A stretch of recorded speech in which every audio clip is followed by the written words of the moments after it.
ఏమండోయ్, ఈ వీడియో మీరు చూస్తున్నప్పుడు మీ పక్కన ఎవరన్నా ఉత్తరాంధ్ర వాసులు ఉంటే వాళ్ళ కాళ్ళకు వేసుకున్న జోళ్ళు తీసి మరీ దండం పెట్టుకుంటారు ఈ అమ్మవారిని.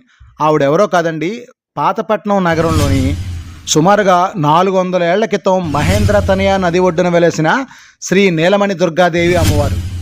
ఈ అమ్మవారిని దర్శించుకోవడానికి లావణ్య నేను గుళ్ళోకి వెళ్ళినప్పుడు 180 డిగ్రీల కోణంలో అమ్మవారిని ఏ వైపు నుంచి చూసినా ఆవిడ మన వైపే చూస్తున్నట్టుగా అనిపించారండి. ఈ అమ్మవారి ఆలయాన్ని ఆంధ్ర తెలంగాణ వారే కాకుండా ఒరిస్సా, ఛత్తీస్గఢ్, బెంగాల్ నుంచి వేలాదిగా భక్తులు దర్శించుకోవడానికి తరలి వస్తూ ఉంటారు. నాగశేష పడగల నీడలో దర్శనమిచ్చే అమ్మవారైతే గజపతి మహారాజు గారి కలలో కనిపిస్తే ఆయన నిర్మించారు ఈ గుడిని అక్కడ వారు చెప్తున్నారండి. ఇప్పటికీ మీరు గమనించినట్టయితే ఉత్తరాంధ్ర ఆడపడుచులు అందరూ అమ్మవారి స్వరూపంగానే అమ్మవారి లాంటి నగలనే చేయించుకుని మనకి కనిపిస్తూ ఉంటారు. అసలు ఈ అమ్మవారి ఆలయం కోసం మీరు ఎంతమంది తెలిస్తే కామెంట్ చేద్దురు.